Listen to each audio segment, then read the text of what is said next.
What's up, Region 4? This is Jeremy Chance with the Region 4 Communications Committee. I'm here with our newest member of our committee, Ms. Jay Newell from LSU. And here we are to introduce the latest episode in our conversation series where we're celebrating Black History Month. Black History Month is the annual celebration of achievements by Black and African Americans in a time to recognize their central role in the United States history.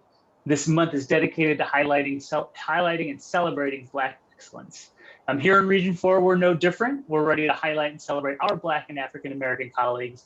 And today's conversation has that more facility operations flair to it. So we're joined by Michael Adeyemo and Ayo Lawal. Good afternoon, gentlemen. How are we doing? Doing great. How about you, man? Doing good, doing good. Can't complain. Doing well. Glad to have y'all with us. So we'll go ahead and start with Michael and then Ayo to you. Go ahead and introduce yourself, talk a little bit about where you are now and your pathway to your current role.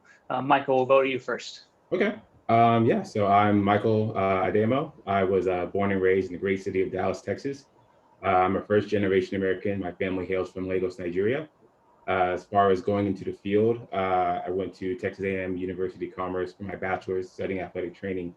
And I actually started off in student maintenance. So I was basically a janitor.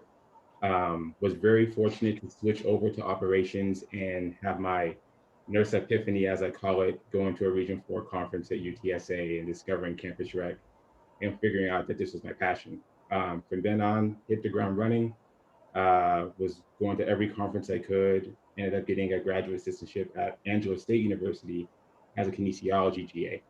We're staying very close, involved with our UREC department over there, and being involved with NIRSA within our region, being on committees. I was a state student leader at one point.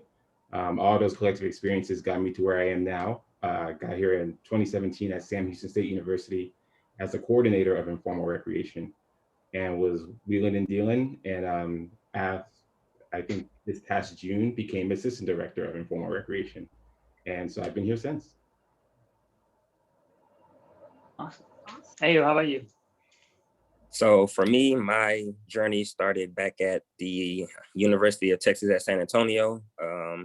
Got there as a freshman back in 2009, and I needed a job. And the first place that I stopped at was the Student Rec Center. I talked with then Megan Morris, who was the assistant director of intramurals, and she said to come out and try to become a flag football official. And then the rest of that was, just smooth sailing. I, went up the ranks as a student official, then a supervisor, then a student coordinator. And then upon leaving UTSA, I obtained a graduate assistantship at Texas State University, studying recreation management. And there I obtained my master's.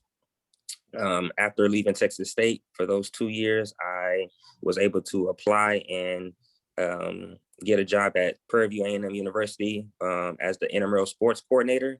I started in 2016 at Prairie View, and as of November 2019, I have switched over to facilities, and I'm now serving as the facility coordinator. I literally maybe 5 minutes ago just came back down from the pool. We had our pool being serviced, so I just literally just ran from down there to catch and make this meeting. But I am loving my role as a facility coordinator. I'm able to see everything in and out of the building, and basically this is just my journey trying to become a director, trying to learn a little bit about every program area and putting myself in those positions. Awesome. Well, we appreciate y'all joining us today. Great. Jay, go ahead. All right, so my question is, what does Black History Month mean to you? I would say for me, it's a time to reflect on where we've come as a community, as well as give thanks and tribute to it. Growing up, and especially growing up in life, as well as in our field of campus rec, there are countless and hundreds example of African American men and women that went through harder times than we did. And the level of comfort that we have now, even though everything that's going on with the world today was only achieved because of them. So for me, it's just about like, paying it forward, setting that example and giving back. It's a great answer, Mike. For me, it is all about celebrating. It is about, like Mike said, reflecting. And the last one for me is just rejoice. Black History Month is a time to, sit back and to think about where we are today and to think about where we've come from and how, things have been. I like to say celebrate because it's a time to celebrate, just the times, not only just the month of February, but all times, but specifically just this month, it's definitely a time to celebrate and to reflect and just to think about, where we come as a whole and where we can be and where we can continue going. Yeah, I had to think about that question too, for sure. But I've noticed that both of y'all said celebrate a lot. So how do you feel like you celebrate your identity as a whole right now during this month? And that might be confusing. I don't know. Wow, that's a good question. I would say for myself, as identify as an African American man, for me, I guess it's maintaining my sense of self awareness. I know that as a Black man, I have a level of impact within my community, within myself, for my family, for my friends. So it's more of for like, those younger than me or my students or whatever, it's reminding them like when I'm in that room, I'm no less or I'm no better than that person that doesn't look like me. I got my spot because of who I am, not what I am. So it's just more of self-reflection in terms of that. And for me, I'm in the same boat. It's just, like Mike said, how you conduct yourself. Me starting and working at Prairie View A&M University, HBCU, you saw a lot of people that did look like me. And I did have a lot of them, ask me the question of how did I get to where I am now? Because I want to do something sort of what you do. And, I guess looking like them and them being able and comfortable to come and ask me and talk to me, I guess it just gave me that motivation for me to know I'm doing the right thing and to know that, I'm in the right place because people are, not afraid to ask, or they're not afraid to come and try to pick my brain and try to figure out, how did I get to where I am? Because whenever I tell them that I went to school at UTSA and then I went to school at Texas State and then I landed at Prairie View, they're just like, oh, I thought you went to Prairie View. I thought you've been here this entire time. And then I tell them my journey. So they're able to, see the different light in that instance. Yeah, I think that transitions really well into the next question. And Ayo, will stay with you. One of the reasons I'm so excited to have you as part of this conversation series is you are at a historically Black or an HBCU. Talk a little more about that experience of working with students that work with you, professionals that work at Tony Daniels as your director. Talk a little bit about your experience. Maybe expound upon that a little bit more, and then Michael will turn it over to you for that same question. Yeah, so I would definitely say working at Prairie View has been a blessing, not only just because of the experiences that I get to have, but the people that I'm able to meet, and just basically, just the daily conversations and just the daily communications that you have with everybody. I went to school at UTSA and Texas State, which are, predominantly PWIs, and then being employed and working at HBCU, two totally different aspects, but it's a lot of the same issues and a lot of the same problems, because people are people no matter, what they look like or who they are. There's a lot of similarities in everything that we do in the NIRSA world, as anybody can say. But I would definitely say working at Prairie View has definitely opened a different light of mine in the kind of students that we have here at Prairie View.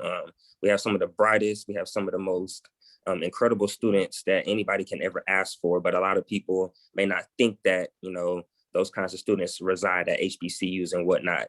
But I'm definitely trying to, change the realm of that and getting people to notice that, there are quality folks that come from HBCUs, and the old stigma of HBCUs should definitely be thrown out because times have changed. times are changing, people are changing, and people just want to be great.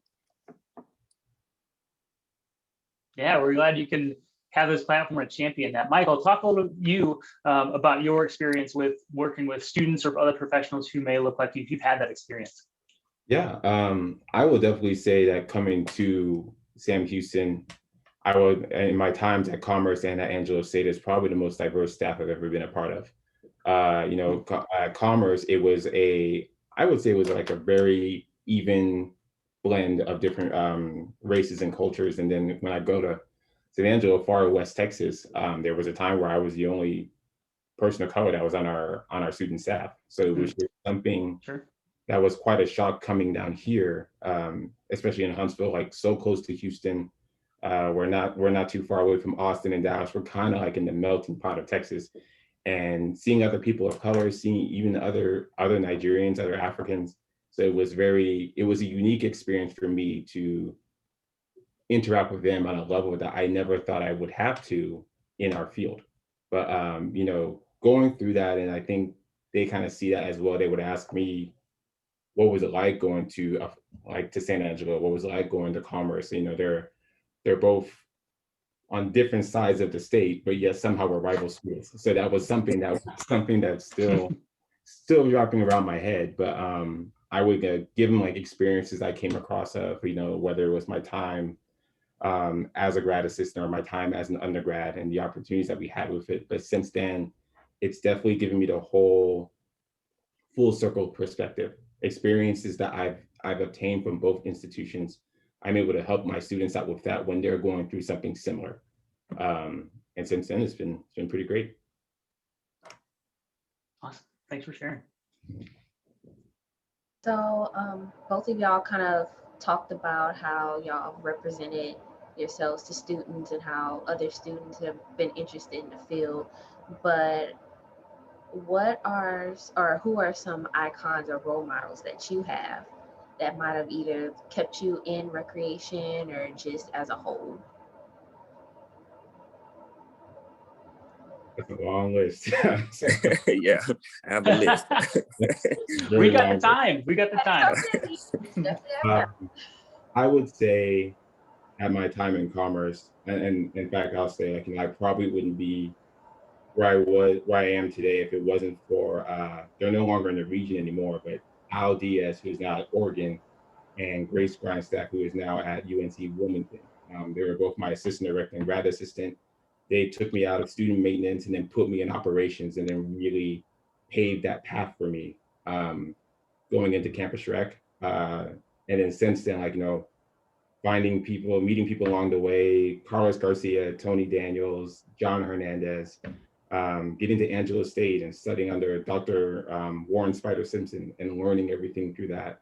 My current director right now, Dr. Keith Jenkins, he's been a really strong advocate for me as an African American man to find opportunities to learn and grow in my development. Carrie Osborne, who's at East Tennessee State University. The list just goes on. So if I forget to say somebody, I apologize. But James at the A&M, I can go on for days. So. Those are some incredible names, Mike. I know all of those names that you just said. But for me, role models, I definitely have some role models outside of the field, and I have role models that are definitely in the field as well. For me, people that I never met, when I say role models, I say people like Denzel Washington, people like Martin Luther King, people like Jackie Robinson, people like Barack Obama. Those to me are role models. Always, doing the right thing, always saying the right thing, always in the right light, never, hearing anything, negative about them, just always holding themselves to the highest standard. And that's something that I definitely like and hold myself to. Regarding in the field of NIRSA, my list can go on for days and days and days, because as an undergrad student, I had so many people helping me prepare me to obtain and land a graduate assistantship. And then once I was, done and getting ready to become a professional, I had so many people helping me along the way to obtain a professional job. So, you know, we have some of the names like Tony Daniels, who is currently my boss now. I met Tony Daniels when I was a undergrad student at University of Texas at San Antonio, when he was the associate director of operations there. And he took me under his wing and he helped me, took me to conferences. But there were other people at UTSA, my director, Andrew Chaddick, who is now the senior associate director. We had people like Kyla Duke. We had people like Megan Morris that helped me along the way. Carlos Garcia was a big helper in that. The current director, Laura Monroe, they also, everybody was willing and able to help me along the way as an undergrad student. When I got to Texas State, I had all the support that anybody can ever ask for, from Daniel Vasquez to Trevon Walker, to John Hernandez, to Irv, to Victor Hernandez, to basically everybody at Texas State. They allowed us to, you know, pick their brains and they wanted us to become professionals. And it was just a great way to, you know, get yourself out there and to become a professional in the NIRSA world. And like Mike said, going to conferences, being able to, you know, talk to people, pick their brains, see where they came from, see what their hobbies are, see what they like to do. It's just been nothing but a blessing. And till this day, I try to communicate and have those conversations just to catch up with everybody, just to, you know, let people know that, you know, everything is going well, and just to, you know, just like I said, catch up. We've highlighted some really great names, foundational professionals in our field. Now let's kind of flip the script a little bit. And I know you both have had the opportunity to work with a variety of students and other professionals. What advice do you have for young Black professionals that may be following in your footsteps? Maybe one or two things that each of you can provide to those young Black men and women who may look up to you. I would say I have two things. I would say one, no matter where you're at your institution, when you move on to your graduate assistantship and your professional level, just always remember where you came from. Something that still baffles me to this day is just especially in Region 4, especially in Texas, how much we're all connected to each other. My director at Commerce at the time, Rick Rosenstengel, he went to SAM, and I had no idea about that until I started looking into the interview process. But and then another thing is also for African American students is to understand the difference between obligation and responsibility. And when I say that, I think for obligation as a student, you're obligated to get your degree, to finish school, to move on, to grow, to develop. As young African American men or women, or anybody for that matter, you have a responsibility to set an example. You have a responsibility to push yourself and help inspire the next generation. And I think that's something that I came across when I was a lot younger, and I was working towards it, but I didn't quite realize it until I made it to the other side. So that's definitely something, if I could go back in time and tell myself that, or I tell that to my students now, definitely do that. For me, I think it's all about challenging yourself.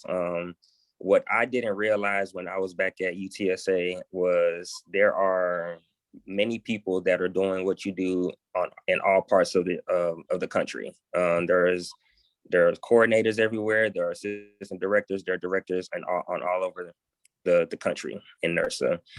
It's all about picking your battles, knowing exactly what you want to do, and knowing that things will change. Things happen, things will change, but it's all about adversity and how you bounce back from all of that. Sometimes some people have a smooth road and some people have a rocky road, but as long as you have your goals and you know where you want to be, everything will work out for the best. You just got to stay positive. Awesome. Thanks, guys. Okay, so last question that I have, what can, I guess like people who don't look like us, how can they be better allies in the pursuit of racial justice? Or the pursuit of racial justice? I say two things again. One, don't be afraid to ask. Don't be afraid to talk. One thing that really has here with everything going on with this racial injustice that I had students and professional staff members that took the time to come to my office and like, hey, can we sit down and talk about this? I want to hear your opinion on this. And for them to come and talk to me, to take time out of their day to do that, makes me feel relieved, because I know that that means deep down they genuinely care about me or people who look like me, or making sure that people who look like me are taken care of. The other thing is also, and I'm trying to find the best way to word this, but understand that sometimes silence hurts more than action. And when I say that, I mean, there's going to be, for students, whether it's on the work setting or the social setting or the academic setting, there's going to be times you're going to see something wrong and you know that you don't agree with it. And the worst thing you can do is nothing about it. Because people that look like me, we see that. And we think that that's going to be y'all's true colors. And in reality, it's not. In reality, you can be like, hey, this is wrong. So there's nothing wrong with taking action.